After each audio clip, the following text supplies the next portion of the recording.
Hello student, स्वागत है आपको हमारे चैनल में। तो आज हम लेके आए हैं आपके लिए क्लास 10th का साइंस का पोर्शन है हमारा फिजिक्स का पहला चैप्टर है हमारा प्रकाश का अपवर्तन तथा परावर्तन। यहाँ प्रकाश का परावर्तन तथा अपवर्तन, reflection and refraction of light. Chapter शुरू करने से पहले हम थोड़ा प्रकाश डालेंगे प्रकाश पर ही। किस पे प्रकाश डालेंगे? प्रकाश पर ही प्रकाश डालेंगे। प्रकाश मतलब लाइट होती क्या है। सबसे पहले हम बात करेंगे प्रकाश की। लाइट क्या होती है? आपने जनरली देखा होगा कि हम संसार में बहुत सारी चीजों को देख पाते हैं, लेकिन जब अंधेरा हो जाता है तो जिन्हें हम दिन में देख सकते थे उन्हें रात में नहीं देख सकते हैं। परफेक्ट है ना? जो चीज हमें दिन में दिखाई दे सकती थी वो अंधेरे में नहीं दिखाई देती है। ऐसा क्या है? तो जो प्रकाश है हमें वस्तुओं को देखने में सहायता करता है। और दूसरी बात हम बात करें, जैसे इस टाइम पर सर्दियों का मौसम है, तो जब धूप नहीं निकलती है तो सर्दी ज़्यादा होती है, जब धूप निकलती है तो गर्माहट आती है मौसम में। और गर्मियों के मौसम में सूरज थोड़ा सा पृथ्वी के पास होता है तो और ज़्यादा गर्मी रहती है। तो इसका मतलब प्रकाश क्या है? एक ऊष्मा भी है। तो हम कह सकते हैं प्रकाश एक प्रकार की ऊर्जा है।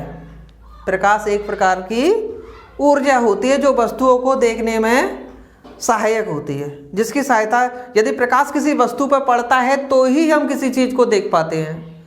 होता ऐसा है कि प्रकाश पहले किसी चीज़ पे पड़ा, बाई चांस जैसे आप मुझे देख रहे हैं तो इसका मतलब प्रकाश मेरे फेस पर पड़ रहा है और मेरा फेस जो है, मेरे फेस का जो रिफ्लेक्शन है, परावर्तन है, वो उसकी परावर्तन किरणें से सामने जो देख रहा है उसकी आंखों में जा रही हैं, इसलिए मुझे वो दिखाई दे रहा है या वो मुझे दिखाई दे सकता है। तो ये है प्रकाश क्या है? एक प्रकार की ऊर्जा है। अब ये सारी बात आप हायर क्लास में पढ़ेंगे। तो फिलहाल के लिए हम बात करें प्रकाश की सहायता से हम वस्तुओं को देख पाने में सक्षम होते हैं। अब प्रकाश से रिलेटेड बात कर रहे थे, अब हम बात करेंगे उसी का एक पोर्शन लेके चलेंगे। इस बार आज की वीडियो में हम फोकस करेंगे परावर्तन पर। आज की जो वीडियो फोकसित है वो है परावर्तन। परावर्तन मतलब रिफ्लेक्शन। सबसे पहले हम बात करें परावर्तन की। रिफ्लेक्शन बोलते हैं इसे इंग्लिश में।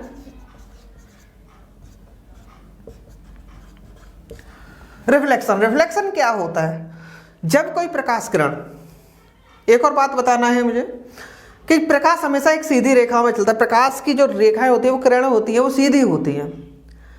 लेकिन जब प्रकाश बहुत छोटी चीज़ से टकराता है, प्रकाश के छोटे छोटे पुंज कुछ इस चीज़ से टकराएं तो वो प्रकाश मुड़ भी जाता है, तो उसे विवर्तन बोलते हैं।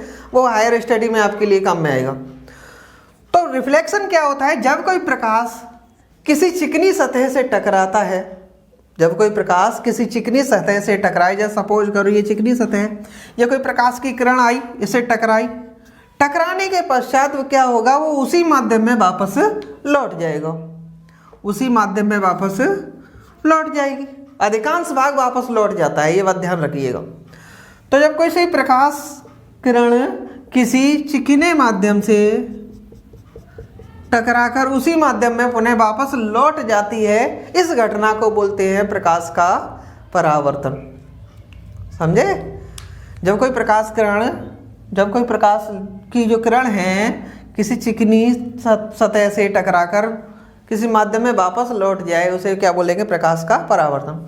अब हम बात करें, जैसे ये प्रकाश किरण थी, ये कोई हमारा तल था जिसे टकराकर ये वापस लौट गई, तो जो आने वाली प्रकाश किरण है उसे बोलते हैं आपतित किरण। आने वाली प्रकाश किरण को क्या बोलते हैं? आपतित किरण बोलते हैं।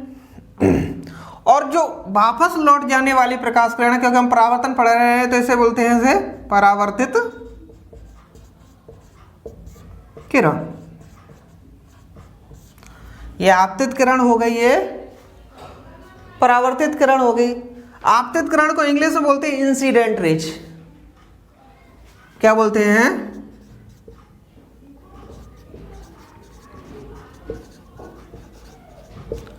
और परावर्तित किरण को बोलते हैं रिफ्लेक्शन। आपको पता ही है परावर्तन का तो मतलब क्या होता है? Rays of. अब यहां से जिस बिंदु पर कोई प्रकाश किरण जिस बिंदु पर कोई प्रकाश किरण टकराती है किसी तल से, जिस बिंदु पर टकराती है, ये वाला बिंदु होता है हमारा आपतन बिंदु।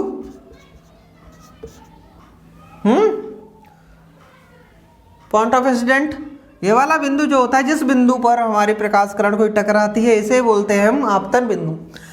जिस बिंदु पर टकरा रही है ये हमारा तल था, इस बिंदु से होकर जाती हुई तल के लंबवत एक रेखा, एक काल्पनिक रेखा है ये, एक रेखा खींची जाए, उसे कहते हैं हम अविलंब। क्या बोलते हैं? अविलंब। नॉर्मल बोलते हैं इंग्लिश में अविलंब को। अब यहां से बात करेंगे कि आपतित किरण, ये अविलंब हुआ, ये परावर्तित किरण हुई, तो आपतित किरण और अविलंब के बीच में एक एंगल बनेगा। आपतित किरण और अविलंब के बीच में जो कोण बनता है उसे बोलते हैं हम आपतन कोण। क्या बोलते हैं? आपतन कोण। इसे आई से डिनोट करते हैं, एंगल ऑफ इंसिडेंट बोलते हैं इसे। इंसिडेंट का आई, इसलिए आई यहां पे आया। अब जो परावर्तित किरण है और जो अविलंब था हमारा, उसके बीच में जो कोण बनता है उसे बोलते हैं हम परावर्तन कोण। परावर्तन कोण, एंगल ऑफ रिफ्लेक्शन, इसे रिफ्लेक्शन मतलब आर से डिनोट करते हैं। तो परावर्तन के हमारे कुछ नियम होते हैं। परावर्तन के 2 नियम होते हैं। पहला नियम होता है, फर्स्ट नियम आप लिख लीजिएगा।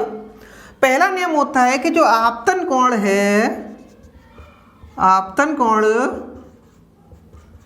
बराबर होता है परावर्तन कोण के। पहला नियम होता है आपतन कोण, जिससे कोण पर कोई प्रकाश किरण गिरती है, किसी तल से टकराती है, उसी कोण को बनाती हुई वो वापस जाती है। पहला नियम ऐसे समझ सकते हैं आप। कोई प्रकाश किरण जिस कोण पे आके टकराएगी, जो कोण बनाते हुए अविलंब से टकराएगी, वही कोण बनाते हुए वो वापस लौट जाएगी। तो जो आई और आर आपस में बराबर होते हैं, एंगल आई बराबर होता है एंगल आर। पहला नियम। दूसरा नियम होता है हमारा कि ये सारे बिंदु, जो सारी आपतित किरण है, परावर्तित किरण है, आपतन बिंदु है, अविलंब है, वो सब एक ही तल पर मौजूद होते हैं। एक ही तल पर मौजूद होते हैं, एक ही तल पर होंगे। ये वाला तल है हमारा। तो दूसरा नियम क्या हो गया कि आपतन कोण, आपतित किरण तथा आपतन बिंदु, आपतित किरण परावर्तित किरण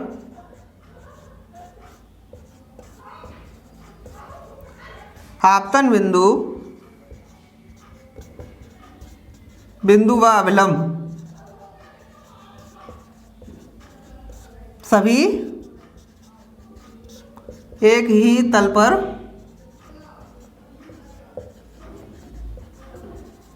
होते हैं। तो पहला ने हम क्या देखा कि जिस कोण पर कोई प्रकाश किरण टकराएगी किसी तल से, उसी कोण पर वह वापस लौट जाएगी।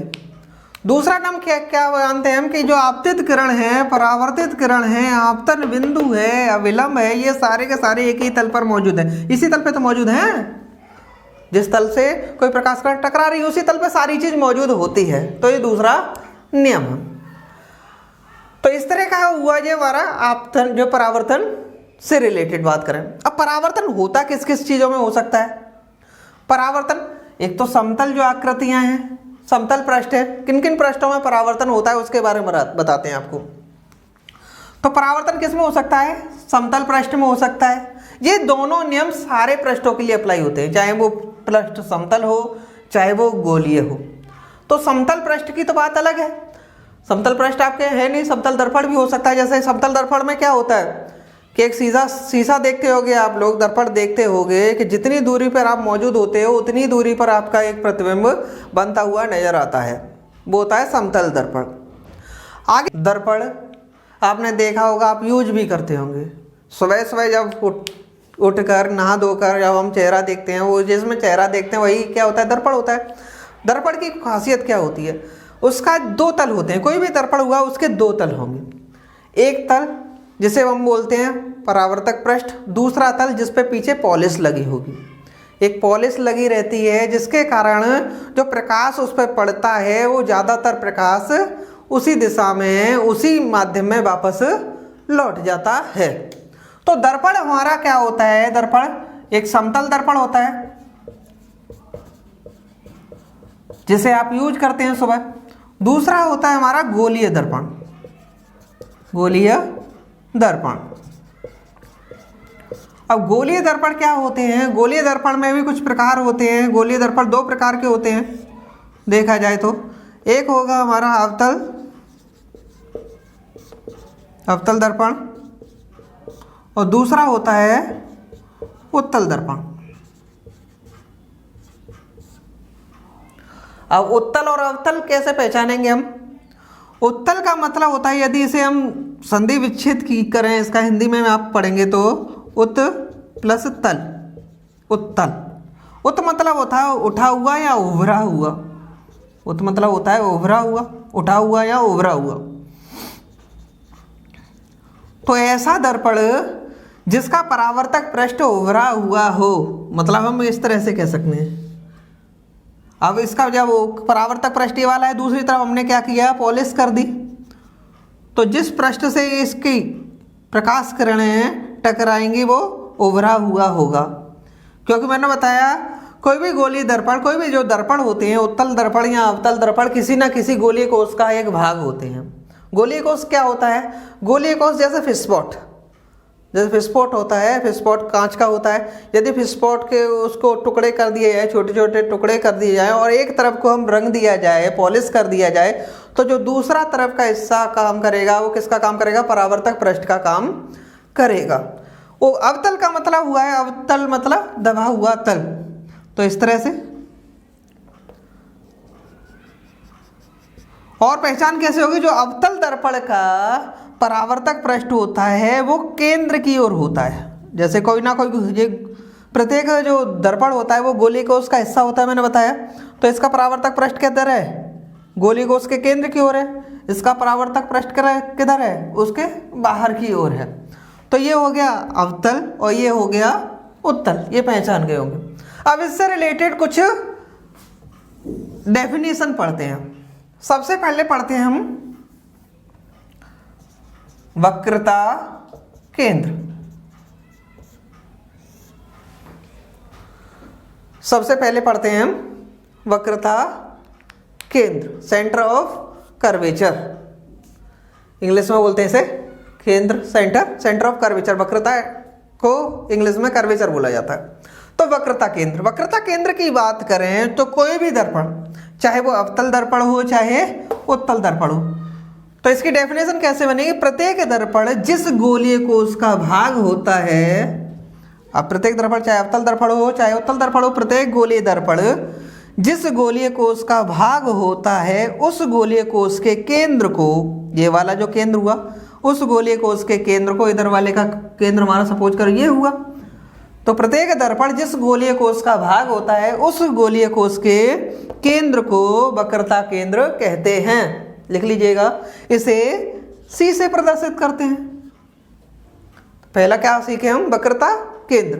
प्रत्येक गोलीय कोश, जो प्रत्येक दर्पण जिस गोलीय कोश का भाग होता है उसके केंद्र को वक्रता केंद्र कहते हैं। अब हम दूसरी बात आती है, वक्रता केंद्र हमें पता चल गया। हम बात करेंगे ध्रुव की। ध्रुव, पोल कह सकते हैं इसे। तो ध्रुव क्या होता है? अब हमारा कोई गोलीय दर्पण है, चाहे वो अवतल दर्पण हो चाहे उत्तल दर्पण हो। सपोज करो ये हमारा अवतल दर्पण है और ये हमारा उत्तल दर्पण है, इस तरह से। अब इसका ये परावर्तक पृष्ठ होगा और परावर्तक पृष्ठ है, परावर्तक पृष्ठ का कोई एक मध्य बिंदु भी रहा होगा। ऐसे ही इसका परावर्तक पृष्ठ है तो परावर्तक पृष्ठ का मध्य बिंदु। तो ध्रुव की डेफिनेशन क्या बनेगी कि किसी भी दर्पण के परावर्तक पृष्ठ के मध्य बिंदु को क्या कहते हैं? ध्रुव कहते हैं। ये क्या होता है? परावर्तक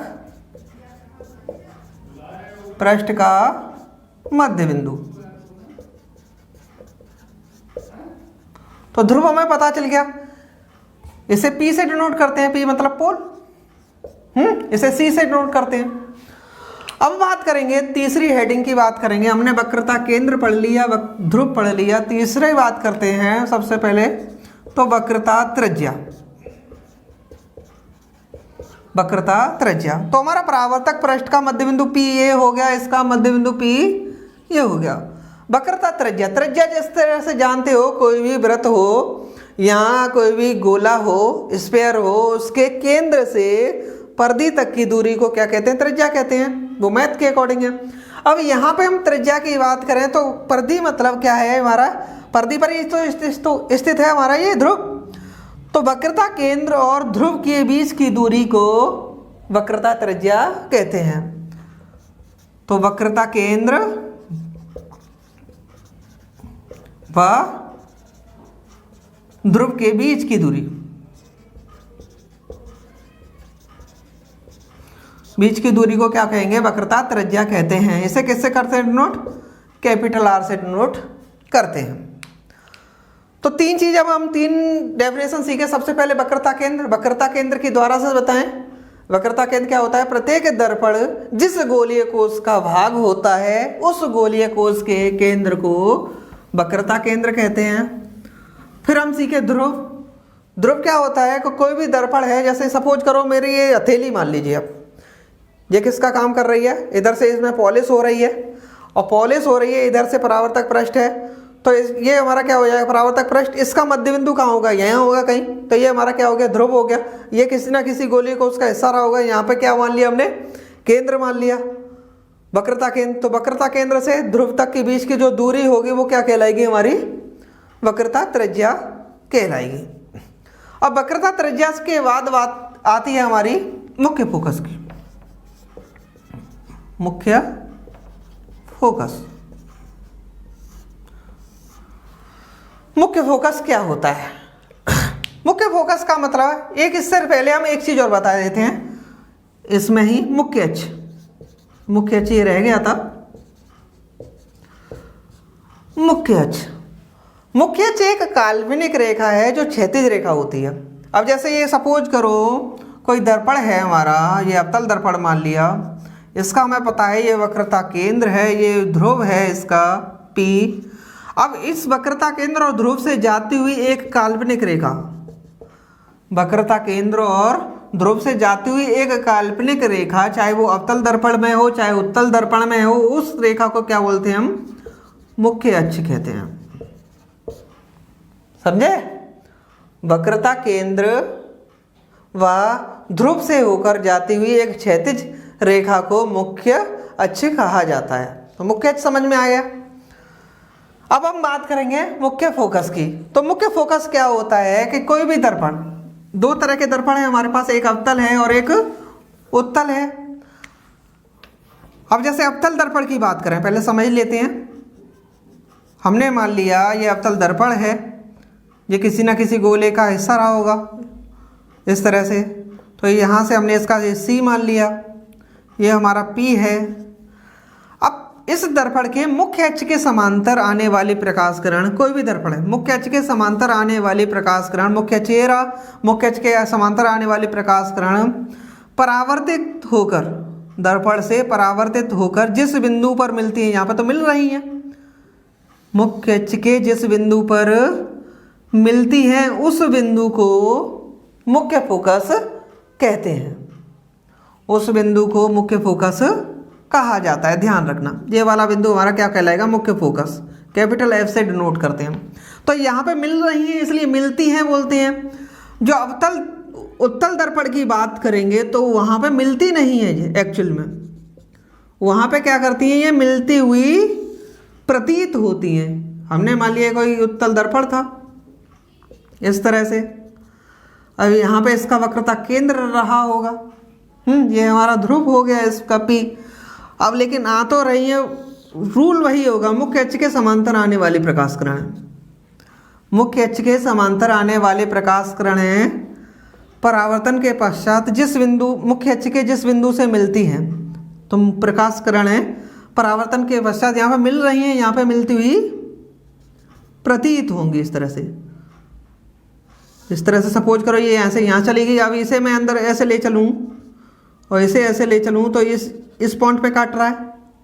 ये वाला बिंदु हमारा क्या होगा, मुख्य फोकस कहलाएगा। अब दोनों की डेफिनेशन को हम कंबाइन करेंगे कि मुख्य अक्ष के समांतर आने वाली प्रकाश किरणें, मुख्य अक्ष के समांतर आने वाली प्रकाश किरणें परावर्तन के पश्चात, तो परावर्तन हुआ इसमें ही, परावर्तन के पश्चात जिस बिंदु पर मिलती हैं, ये बिंदु कहाँ पर मौजूद होगा, मुख्य अक्ष पर, मुख्य अक्ष के जिस बिंदु पर मिलती हैं या मिलती हुई प्रतीत होती हैं, मिलती है या मिलती हुई प्रतीत होती, मिल किस में रही है, अवतल में, मिलती हुई प्रतीत किस में हो रही हैं, उत्तल में। तो जिस बिंदु पर मिलती हैं या मिलती हुई प्रतीत होती हैं उसे क्या बोलते हैं हम, मुख्य फोकस कहते हैं। इसे किससे डिनोट करते हैं, कैपिटल एफ से डिनोट करते हैं। समझ में आया? एक बार दोबारा से और रिपीट करते हैं। मुख्य अक्ष के समांतर आने वाली प्रकाश किरण, मुख्य अक्ष के, लिख देते हैं, मुख्य अक्ष के समांतर आने वाली, मुख्य अक्ष के समांतर आने वाली प्रकाश किरणें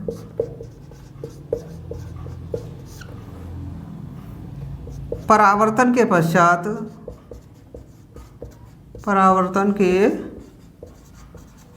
पश्चात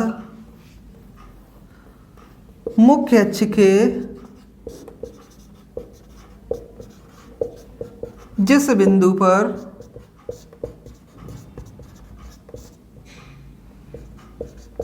मिलती हैं अथवा मिलती हुई प्रतीत होती हैं,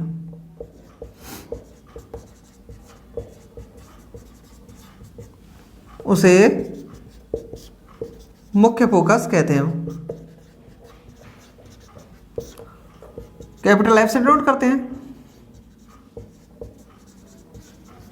तो मुख्य फोकस हमें पता चल गया कि मुख्य अक्ष के समांतर आने वाली प्रकाश किरणें परावर्तन के पश्चात मुख्य अक्ष के जिस बिंदु पर मिलती हैं अथवा मिलती हुई प्रतीत होती है उसे मुख्य फोकस कहते हैं। अब हमें मुख्य फोकस पता चल गया। अब हम बात करेंगे मुख्य फोकस के बाद फोकस दूरी। फोकस दूरी तो जिस तरह से हमने डेफिनेशन बनाई थी वक्रता त्रिज्या की, उसी तरह से डेफिनेशन बनाएंगे फोकस दूरी की। तो हमें पता चला, हमने क्या कहा कि जैसे ये अवतल दर्पण था, हमने मालूम चला इसका वक्रता केंद्र इतना यहाँ पर है C, और हमें मालूम चला इसका मुख्य फोकस F यहाँ पे है, मान लेते हैं। और ये यहाँ पर क्या है हमारा P है। तो किसी दर्पण, कोई भी दर्पण हो, किसी दर्पण के मुख्य फोकस व ध्रुव के बीच की दूरी को फोकस दूरी कहते हैं। किसी दर्पण के मुख्य फोकस व ध्रुव के बीच की दूरी, मुख्य फोकस और ध्रुव के बीच की दूरी को फोकस दूरी कहा जाता है। समझ में आया? तो ये क्लियर हुआ हमारा। अब हम बात करते हैं, फोकस दूरी हमारे पास हो गई। एक हेडिंग और रह गई हमारी, द्वारक।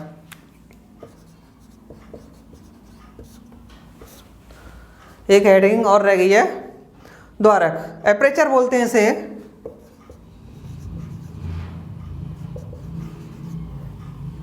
एपर्चर। तो द्वारक क्या होता है? द्वारक, द्वार से समझ गए होंगे, रास्ता, दरवाजा कह सकते हैं।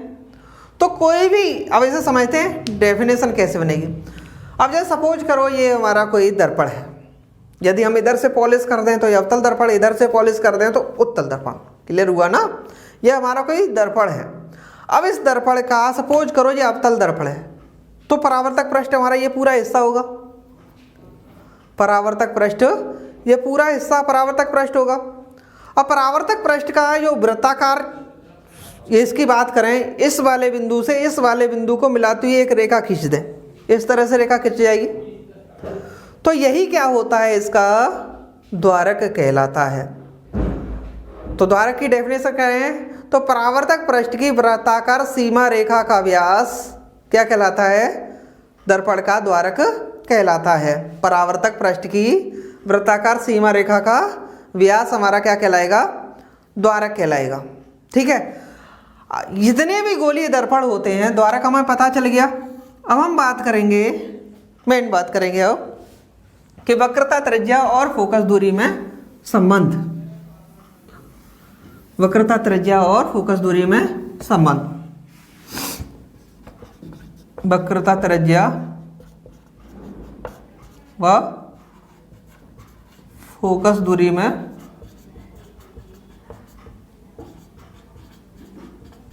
संबंध। तो वक्रता त्रिज्या और फोकस दूरी में संबंध के लिए एक कुछ चीजें ध्यान देने वाली हैं कि हम केवल ऐसे ही दर्पण पर विचार करेंगे जिनका द्वारक उनकी त्रिज्या से छोटा होगा। जिनका द्वारक, ऐसे ही दर्पण होने चाहिए जिनका जो द्वारक है उनकी वक्रता त्रिज्या है उससे छोटा हो, ऐसे दर्पण होने चाहिए। इस तरह से हम कह सकते हैं कि जैसे सपोज करो इस तरह का कोई दर्पण है, हमने मान लिया, ठीक है, अवतल दर्पण मान ली, ये उत्तल दर्पण मान लिया। अब इसकी बात करें, ये किसी ना किसी वृत्तीय वृत्ताकार उसका हिस्सा रहा होगा, गोली कोष का हिस्सा रहा होगा। अब जब गोली कोष है तो इसका ये केंद्र हो गया, द्वारक केवल इतना हो गया ये वाला हिस्सा, और त्रिज्या हमारी इतनी हो गई, तो ये बड़ा है ये छोटा है। समझ में आया? तो हम इसका मतलब ऐसे कह सकते हैं। दूसरा, यदि मैं इस तरह इसको ऐसे बनाऊं, ये ज़्यादा झुका हुआ होगा, देख लीजिए, हो गया, आपको दिख रहा होगा। यदि मैं इसका बनाऊं तो ये कितने हिस्से, कितने बड़े गोली को उसका हिस्सा रहा होगा, छोटे से किससे हिस्सा रहा होगा। इसका द्वारक इतना है और त्रिज्या इतनी सी है यहाँ से यहाँ तक, तो त्रिज्या छोटी होगी, द्वारक बड़ा हो गया। जब द्वारक बड़ा होगा तो इसका मतलब ये है कि जो भी सर्किल है उसका जो परावर्तक पृष्ठ है ज़्यादा झुका होगा, परावर्तक पृष्ठ है वो ज़्यादा झुका होगा। और जब द्वारक छोटा होगा तो परावर्तक पृष्ठ ज़्यादा झुका हुआ नहीं होगा। तो हम ऐसे ही दर्पण पर व्यास वो चर्चा करते हैं जिनका जो द्वारक होता है वो हमेशा छोटा होना चाहिए, किसके? वक्रता त्रिज्या से, हमेशा। तो उसी कंडीशन में वक्रता त्रिज्या और फोकस दूरी के बीच संबंध है। जब दर्पण का द्वारक वक्रता त्रिज्या से छोटा है, ऐसे दर्पण के लिए जो वक्रता त्रिज्या होती है वो फोकस दूरी के दुगने के बराबर होती है, दोगुनी होती है। यहाँ हम ऐसे कह सकते हैं, जब ऐसे दर्पण जिनका द्वारक वक्रता त्रिज्या से छोटा है तो उनकी फोकस दूरी वक्रता त्रिज्या की आधी होती है। केवल ये इन्हीं में पॉसिबल है। बाकी यदि हम ये उल्टा कर दें कि द्वारक बड़ा हो वक्रता त्रिज्या से, तो हम क्या कहेंगे कि ये कंडीशन पॉसिबल नहीं होती है, गलत हो जाती है। तो ज़्यादातर कंडीशन में ध्यान देने वाली बात यह है कि जो द्वारक है वो हमेशा छोटा होना चाहिए वक्रता त्रिज्या से, तो ही ये फॉर्मूला पॉसिबल है। तो इतना आपको पता चला। इसके बाद हम बात करेंगे गोलीय दर्पण में प्रतिबिंब का बनना। प्रतिबिंब कैसे बनते हैं, प्रतिबिंब बनने के हमारे नियम कौन कौन से होते हैं, उन्हें और सीखेंगे हम। आज इस पूरे टॉपिक को ख़त्म कराने का हमारा इरादा है। यदि आपको वीडियो पसंद आती है तो हमारे चैनल को सब्सक्राइब करें और अपने दोस्तों को शेयर करें, क्योंकि आपको पता है बोर्ड एग्ज़ाम की डेट घोषित हो गई है, तो कुछ ही दिन बचे हैं। आपका भी भला होगा, सामने वाले जो आपका दोस्त है उसका भी भला हो। तो हमारे चैनल को लाइक करें, सब्सक्राइब करें और शेयर जरूर करें। तो हम बात करेंगे आगे गोलीय दर्पण द्वारा प्रतिबिंब का बनना। प्रतिबिंब के बनने से पहले हमें नियम पता होने चाहिए। प्रतिबिंब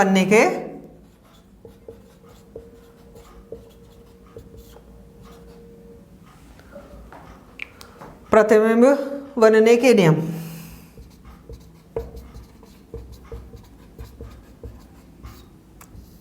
तीन नियम होते हैं, चौथा नियम मैं पहले बता चुका हूं। वैसे टोटल हम 4 नियम का यूज कर सकते हैं। तो पहले नियम की बात करते हैं। जो पहला नियम होता है, समझने वाली बात है, समझेंगे। ये नियम मैं बता चुका हूं तुम्हें मुख्य फोकस की डेफिनेशन में। कि सपोज करो ये हमारा अवतल दर्पण है। मुख्य फोकस की डेफिनेशन मैंने क्या बताया था, ये इसका हमने मान लिया वक्रता केंद्र है।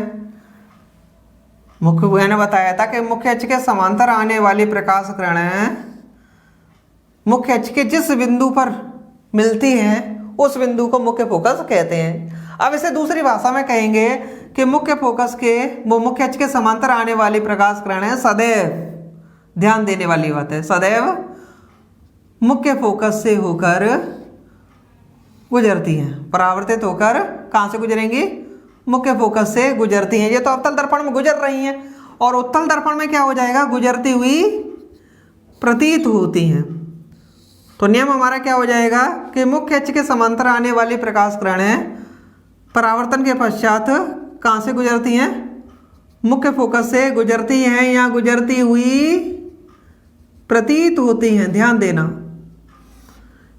यहाँ पे देखो इस कंडीशन में, पहली कंडीशन में ये गुजर रही है, इस बिंदु से मुख्य फोकस है, यहाँ पे गुजरती हुई ये यहाँ से इधर चली गई। यदि मैं इसे पीछे खींचता हूँ तो ऐसा लगेगा कि इस जगह से निकलने वाली किरणें हैं। ठीक है, तो पहला नियम हमारा क्या कहता है, फर्स्ट नियम कि मुख्य अक्ष के समांतर आने वाली प्रकाश किरणें परावर्तन के पश्चात परावर्तित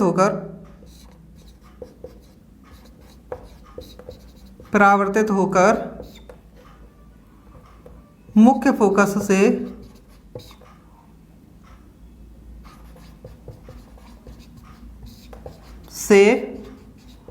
गुजरती हैं अथवा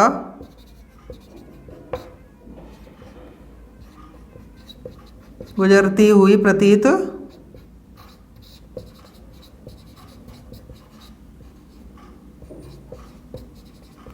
होती। पहला ये नियम हो गया, चित्र इसका सामने बना हुआ है कि जो भी यदि हम प्रकाश किरण जो भी हम बनाएंगे, सबसे पहले मुख्य अक्ष के समांतर रेखा खींचेंगे और दर्पण से टकराने के पश्चात हमेशा मुख्य फोकस से होकर जानी चाहिए। पहला नियम समझ आया। दूसरा नियम की बात करें, जस्ट इसका उल्टा। अब हमने क्या किया था कि इसके समांतर जा रही थी तो यहाँ से होकर गुजर रही थी। अब हम इसको उल्टी कर दें किरणों को कि जब कोई इसमें क्या हो जाएगा कि मुख्य फोकस से निकलने वाली प्रकाश किरणें या निकलती हुई प्रतीत होने वाली प्रकाश किरणें दर्पण से परावर्तित होकर सदैव मुख्य अक्ष के समांतर हो जाती है। अब ये समांतर होने वाली मुख्य फोकस से गुजर रही थी, अब जस्ट इसका उल्टा कर देंगे तो दूसरा नियम जस्ट इसका ही है, बिल्कुल यही बन जाएगा। देखेंगे इसमें कि ये सपोज करो अवतल दर्पण है हमारा, हमने मान लिया इसका ये मुख्य फोकस F है। यदि कोई प्रकाश किरण यहाँ से होकर गुजरती है, इससे होकर गुजरती है, मुख्य फोकस से होकर गुजरती है, तो सदैव दर्पण के मुख्य अक्ष के समांतर हो जाएगी। परावर्तन के पश्चात वो मुख्य अक्ष के समांतर हो जाएगी। दूसरी कंडीशन में उत्तल की बात करें तो उत्तल का जो मुख्य फोकस होता है वो इधर होता है। हमने मान लिया ये है, कोई प्रकाश किरण ऐसे आए कि ऐसा लगे कि मुख्य फोकस से टकरा रही है, वो हमने मान लिया मुख्य फोकस ये है, ऐसा लगे कि मुख्य फोकस से आके जाके यदि दर्पण ना होता ये तो इसे डायरेक्ट इससे F से टकराती, तो लेकिन टकराएगी तो नहीं क्योंकि ये परावर्तित हो जाएगी। तो जब प्रकाश मैंने बताया मुख्य फोकस से गुजरने वाली या गुजरती हुई प्रतीत होने वाली प्रकाश किरणें दर्पण से परावर्तित होकर कैसी हो जाती हैं, मुख्य अक्ष के समांतर हो जाती है। ये इसके समांतर हो गई, समझ में आया। तो एक में प्रतीत हो रही है और एक में डायरेक्ट निकल रही है वहां से। तो मुख्य फोकस से गुजरने व गुजरती हुई प्रतीत होने वाली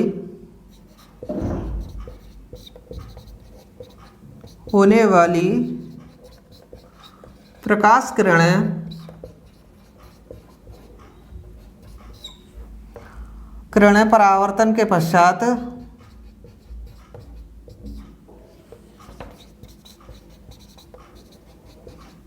पश्चात मुख्य अक्ष के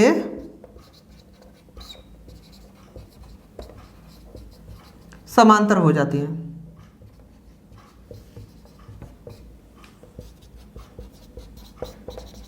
तो जो भी हम चित्र बनाएंगे इन दोनों रूल का फॉलो करेंगे। यहाँ तो हम समांतर रेखा खींचेंगे तो मुख्य फोकस से गुजरती हुई दिखाएंगे, यहाँ गुजरती हुई प्रतीत होती हुई दिखाएंगे। यदि मुख्य फोकस से होकर जा रही है तो हम डायरेक्टली उसे परावर्तन के पश्चात उसे मुख्य अक्ष के समांतर कर दिया करेंगे। क्लियर हुआ? 2 नियम आपके क्लियर हो गए। तीसरा नियम और बताते हैं आपका। तीसरा नियम है हमारा वक्रता केंद्र से रिलेटेड।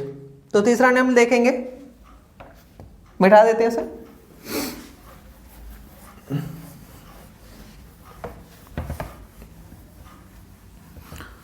थर्ड नियम होता है हमारा, तीसरा वाला नियम समझना कि जैसे सपोज करो ये अवतल दर्पण है, इसका यहाँ से हमने यहाँ पर C मान लिया और यहाँ पे इसका F मान लिया। हमने ये मान के चले हैं कि जो इसका द्वारक है वो क्या है, छोटा है वक्रता त्रिज्या से। ठीक है, तो इस कंडीशन में हम ये देखते हैं कि वे प्रकाश किरण है जो किससे होकर जाएं, वक्रता केंद्र से होकर जाएं। वक्रता केंद्र से होकर जाने वाली प्रकाश किरणें दर्पण से टकराकर उसी दिशा में वापस लौट जाती हैं। इनमें कोई चेंजमेंट नहीं होता, ये कहीं भी नहीं बदलती है ना परावर्तित होती हैं। जिस दिशा से वापस आ रही थी उसी दिशा में वापस लौट जाएंगी। तो यहाँ पे तो हम अवतल दर्पण में तो ऐसा पॉसिबल है, लेकिन उत्तल दर्पण में पॉसिबल नहीं है। तो हम वहाँ पे क्या करेंगे, हमने मान लिया ये C है और ये F है। तो ऐसी प्रकाश किरण खींचेंगे। जैसे ये प्रकाश किरण आ रही है, हमने देखा ये प्रकाश किरण आ रही है, लेकिन इसका पता नहीं कहाँ से होकर जाएगी। यदि ये दर्पण ना होता तो कहाँ से होकर जाती है, यहाँ से इससे होकर जाती है। मैंने मान लिया C यही है हमारा, दर्पण नहीं होता तो ये इस बिंदु से होकर जाती।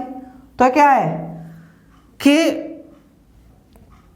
क्या है हमारा ये वक्रता केंद्र से होकर जाने वाली प्रकाश किरणें या जाती हुई प्रतीत होने वाली प्रकाश किरणें परावर्तन के पश्चात उसी दिशा में वापस लौट जाती हैं। ये भी उसी दिशा में वापस लौट गई, ये भी उसी दिशा में वापस लौट गई। ये वक्रता केंद्र से गुजर रही है, ये गुजरती हुई प्रतीत हो रही है। तो क्या लिखेंगे, वक्रता केंद्र से होकर गुजरने वाली अथवा गुजरती हुई प्रतीत होने वाली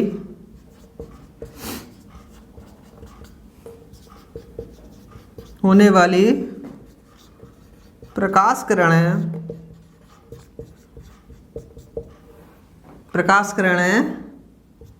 उसी दिशा में परावर्तन के पश्चात, किसके दिशा में, किसके कारण, परावर्तन के पश्चात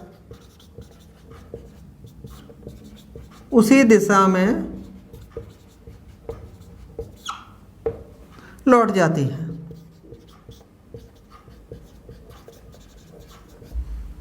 समझ में आया? तो वक्रता केंद्र से होकर गुजरने वाली या गुजरती हुई प्रतीत होने वाली प्रकाश किरणें परावर्तन के पश्चात उसी दिशा में वापस लौट जाती है। ये 3 नियम होते हैं, इन 3 नियम का हम पालन करेंगे। चौथा नियम मैं बता चुका हूँ। क्या बताया था, शुरुआत में ही बताया था। जो 2 नियम बताए थे कि आपतन कोण परावर्तन कोण के बराबर होता है। यदि कोई प्रकाश किरण, चौथा नियम समझ लेते हैं केवल हम। जैसे कोई अवतल दर्पण है, ये हमने मान लिया इसका मुख्य अक्ष ये P हो गया। इसके ध्रुव, जो ध्रुव पे, जिस बिंदु पर ध्रुव पे टकराती है उसी जितने कोण पर टकराएगी उतना ही कोण बनाते हुए ये वापस परावर्तित हो जाएगी। जिस कोण पर टकराती है उसी कोण पर ये परावर्तित हो जाती है, चाहे वो अवतल दर्पण हो चाहे उत्तल दर्पण हो। तो चौथा नियम ये होता है। ये भी कभी कभी यूज होता है जब आप लोग प्रूव करोगे। 10th में तो है नहीं प्रूव वाला पोर्शन, ज़्यादातर ये प्रूव करने वाला पोर्शन आपका अभी 11th 12th में पहुंच गया, पहले होता था 10th में। तो कोई नहीं है, 11th 12th का जब स्टार्ट करेंगे तब और बता देंगे उसके बाद को। तो यहाँ तक हम प्रतिबिंब बनाने के नियम समझ चुके हैं। अब हम प्रतिबिंब बनाना सीखेंगे। प्रतिबिंब बनते कैसे, कैसे कैसा बनेगा, किस कंडीशन में कहाँ प्रतिबिंब बनेगा। तो सबसे पहले हम दो दर्पण होते हैं हमारे, एक अवतल दर्पण होता है और एक उत्तल दर्पण होता है। तो इमेज फॉर्मेशन सीखेंगे हम। गोलीय दर्पण में कौन सा दर्पण की बात करेंगे हम, अवतल दर्पण में। तो अवतल दर्पण द्वारा प्रतिबिंब का बनना।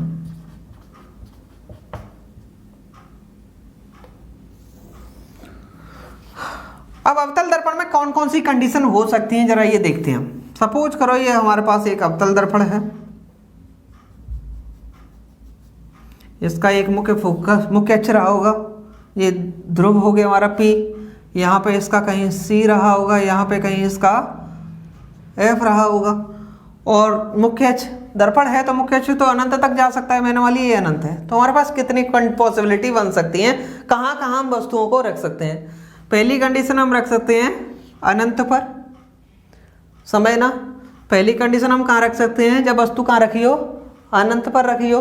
दूसरी कंडीशन में अनंत ऐसी जगह होती है जो हमें माप ना सके, जिस दूरी को हम माप ना सके, इतनी दूर हो कि उसे मापा ना जा सके, तो उस दूरी को क्या मानेंगे, अनंत दूरी पर रखी हुई मानेंगे। ठीक है, जब कोई वस्तु अनंत दूरी पर रखी हो। दूसरी कंडीशन में हम कह सकते हैं कि इतनी दूर रखी हो कि जिसे हम माप सकें। वो दूरी कितनी भी ज़्यादा हो कम हो कोई फर्क नहीं पड़ता, लेकिन इतनी दूर हो कि उसे हम माप सकें।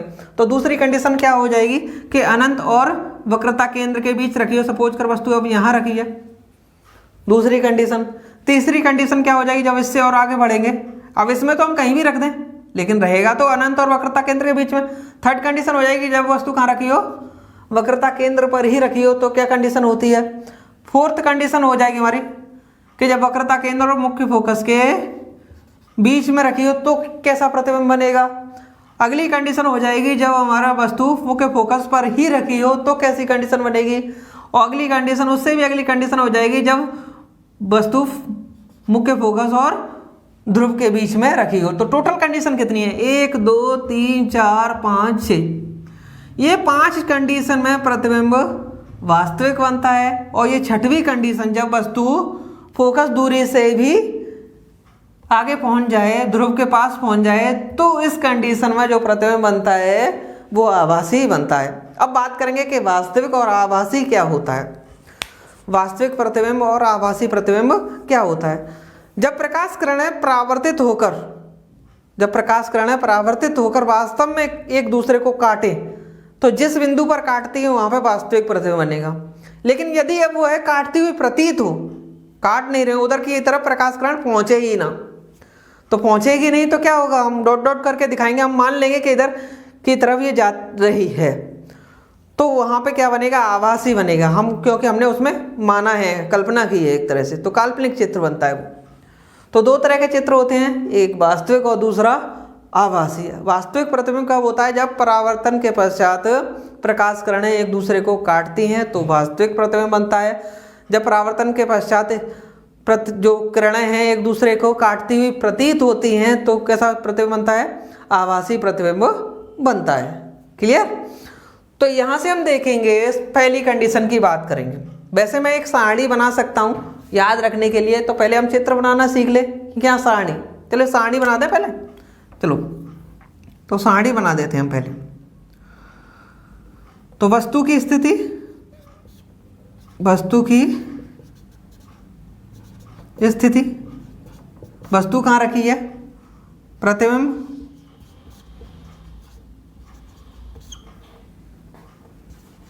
की स्थिति व प्रकार कैसा बनेगा। तो पहली कंडीशन है हमारी, जब वस्तु कहाँ रखी हो, अनंत पर रखी हो, तो प्रतिबिंब कहाँ बनेगा, मुख्य फोकस पर। जब अनंत पर है यहाँ तक, ये उल्ट एक दूसरे के चलते हैं, जब यहाँ पर रखिए तो यहाँ बनेगा, जो इधर बढ़ते जाएगा, इसे उठा देते हैं, इधर वस्तु को हम इधर बढ़ाते जाएंगे, प्रतिबिंब इधर की ओर आता जाएगा, ध्यान रख लेना। तो जब वस्तु अनंत पे रखी है, अनंत से प्रकाश करना केवल तभी पॉसिबल है जब वस्तु बहुत ज़्यादा बड़ी रही होगी।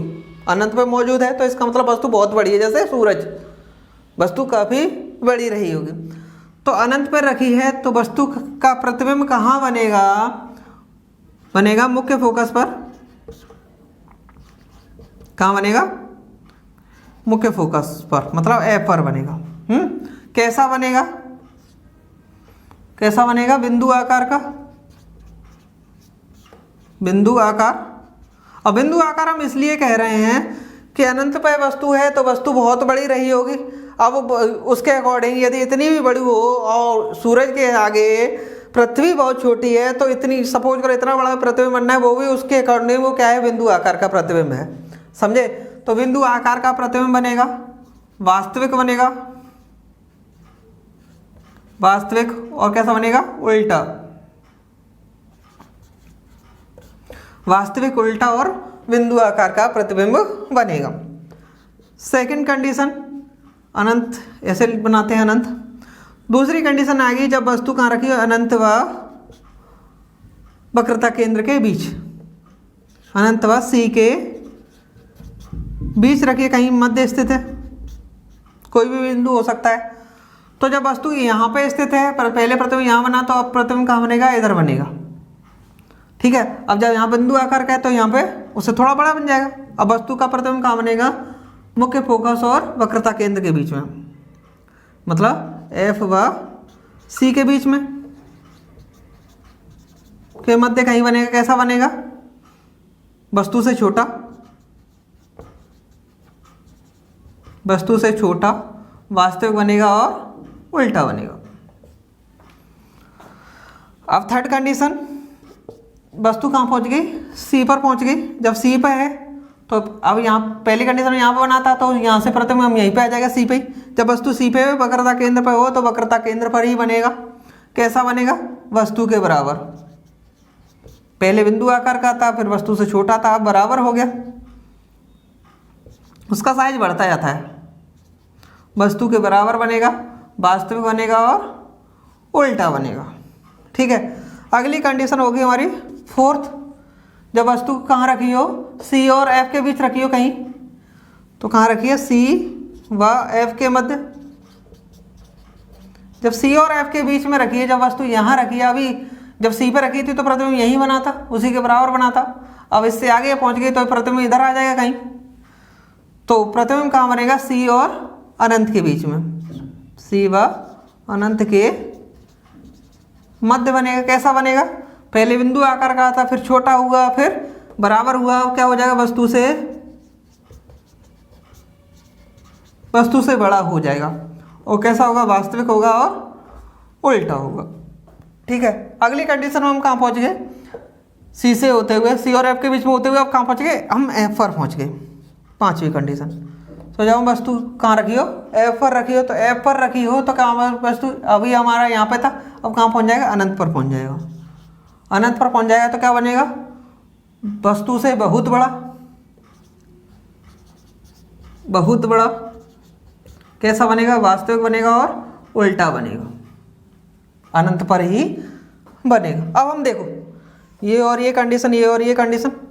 जब अनंत पे था तो मुख्य फोकस, जब मुख्य फोकस पे है तो अनंत, जब अनंत और सी के बीच में है तो एफ और सी के बीच में, एफ सी इधर पहुंचा दो, ये इधर पहुंच गया, सी सी रहा। समझ में आ रहा है ना? लास्ट कंडीशन हमारी छठवीं कंडीशन, जब वस्तु कहाँ रखी हो? जब वस्तु रखी हो एफ व पी, पी मतलब क्या है? ध्रुव, ध्रुव के बीच कहीं रखी हो तो वस्तु का प्रतिबिंब कहाँ बनेगा? क्या बनेगा? दर्पण के पीछे, दर्पण के पीछे। कैसा बनेगा? वस्तु से बड़ा, बड़ा प्रतिबिंब बनेगा। कैसा बनेगा? आभासी बनता हुआ प्रतीत होगा, आभासी। और कैसा बनेगा? सीधा। अब ये सारी कंडीशन आप नोट कर लो, इन्हें मैं वास्तव में बना के दिखाऊंगा आपको। ये छः कंडीशन है, 5 कंडीशन में वस्तु का प्रतिबिंब कैसा बनता है, वास्तविक बनता है। और जो लास्ट वाली कंडीशन में जो वस्तु का प्रतिबिंब कैसा बनता है, आभासी बनता है। ठीक है, और कैसा बनेगा, सीधा बनेगा। ठीक, तो एक एक करके इन कंडीशन को हम प्रतिबिंब बनाना सीखेंगे, कैसे कैसे बनाते हैं।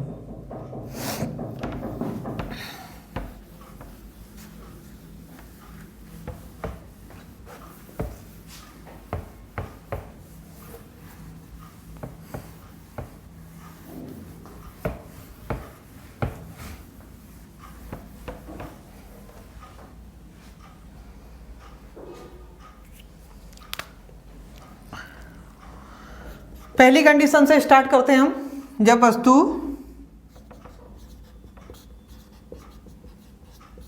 कहाँ रखी हो, अनंत पर स्थित हो। जो हमने बताया था उसे अब ये प्रूव कराने वाली कंडीशन चल रही है। तो हमने मान लिया कि ये कोई अवतल दर्पण है,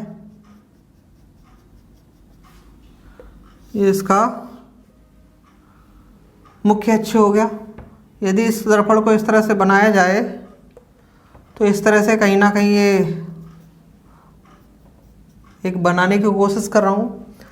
तो इसका मतलब मान लीजिए यहाँ पे क्या हो गया, सी हो गया। इसका आधे बिंदु पे क्या हो जाएगा, ये एफ हो गया। ठीक है, अब वस्तु कहाँ पे रखी है, अनंत पे रखी है। जब भी अनंत पर वस्तु स्थित होती है, एक बात ध्यान देने वाली है, जब अनंत पर स्थित होती है तो हमेशा प्रकाश की किरणें समांतर आती हैं। कैसी आती हैं, समांतर आएंगी।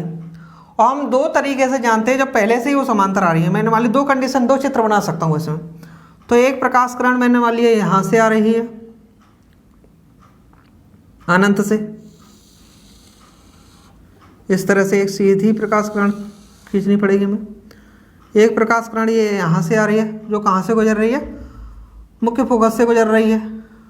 और दूसरी प्रकाश किरण जस्ट इसके समांतर दिख रही है ना, ये दूसरी प्रकाश किरण जस्ट इसके समांतर है। तो इस वाले प्रकाश किरण के लिए मैंने नियम बताया था, जब भी कोई प्रकाश किरण मुख्य फोकस से गुजरती है तो परावर्तित होकर कहाँ से निकलती है, मुख्य अक्ष के समांतर हो जाती है। मुख्य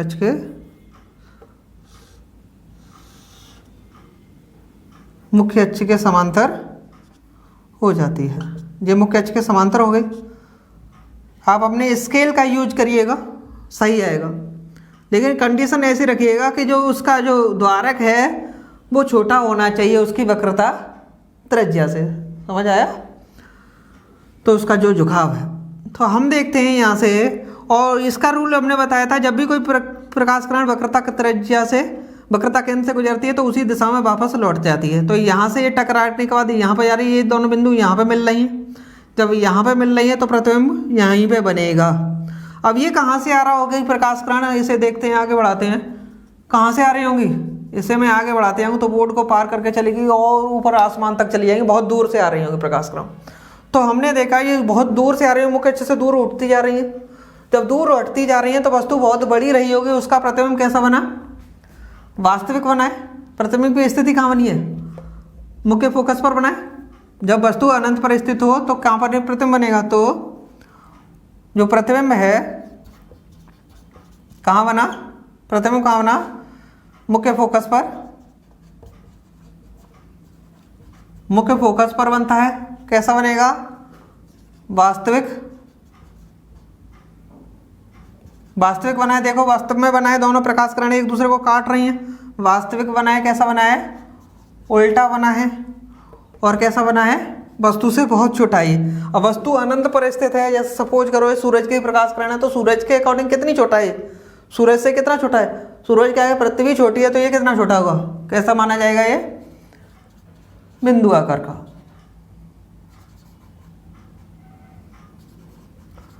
समझ में आया? तो जब वस्तु जब अनंत पर होती है तो उसका प्रतिबिंब कहाँ बनता है, मुख्य फोकस पर बनता है। पहली नियम ये हो गया।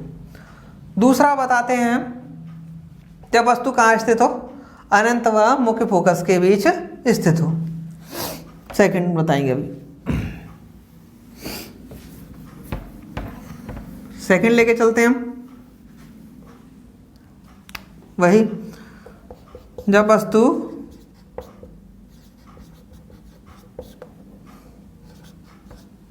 अनंत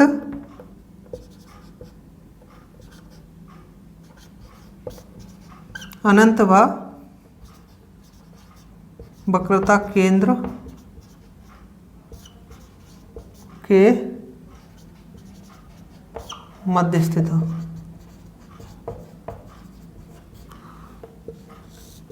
मध्य मतलब बीच में कहीं भी रखी है, ऐसा नहीं कि बीच में बिल्कुल फिक्स बिंदु है हमारा। तो हमने देखा यहां से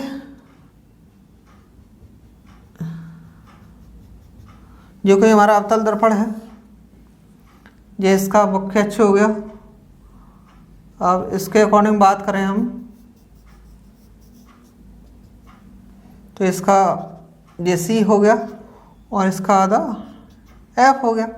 अब वस्तु रखी है हमारी, ये अनंत है, यहाँ पे सपोज करो कोई वस्तु रखी है, अनंत और सी के बीच में कहीं रखी है। अब ये देखते हैं इसका प्रतिबिंब बनता कहाँ है। तो प्रतिबिंब बनाने के जो नियम बनाए थे उन्हीं को फॉलो करेंगे। सबसे पहले मैं क्या करूँगा, मुख्य अक्ष के समांतर होती हुई एक रेखा खींचूंगा, एक रेखा खींचती जो इसके समांतर होकर जा रही है। पहला नियम हम बताए थे कि जब भी मुख्य अक्ष के समांतर रेखा जाए तो वो किससे होकर गुजरती है, मुख्य फोकस से होकर, जो परावर्तित होकर मुख्य फोकस से गुजरती है। तो ये प्रकाश किरण यहाँ पे गुजर गई।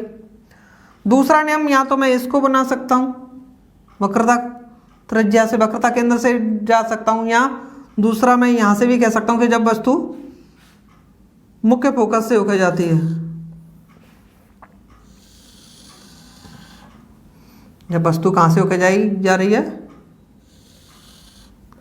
सीधा स्केल नहीं है इस वजह से थोड़ा सा इस तरह की रेखा खींच रही है। जब वस्तु मुख्य फोकस से होकर गुजरे तो प्रतिबिंब जो क्या होता है हम बताए थे तुम्हें कि जब भी मुख्य फोकस से होकर गुजरती है तो परावर्तन के पश्चात वो कैसी हो जाती है, मुख्य अक्ष के समांतर हो जाती है। कैसी हो जाती है, मुख्य अक्ष के समांतर हो जाती है। तो मुख्य अक्ष के समांतर हो गई है तो कहाँ काटी, इस जगह काटी, ये वाला बिंदु हो गया, ये हमारा ओ डैश मान लिया वस्तु।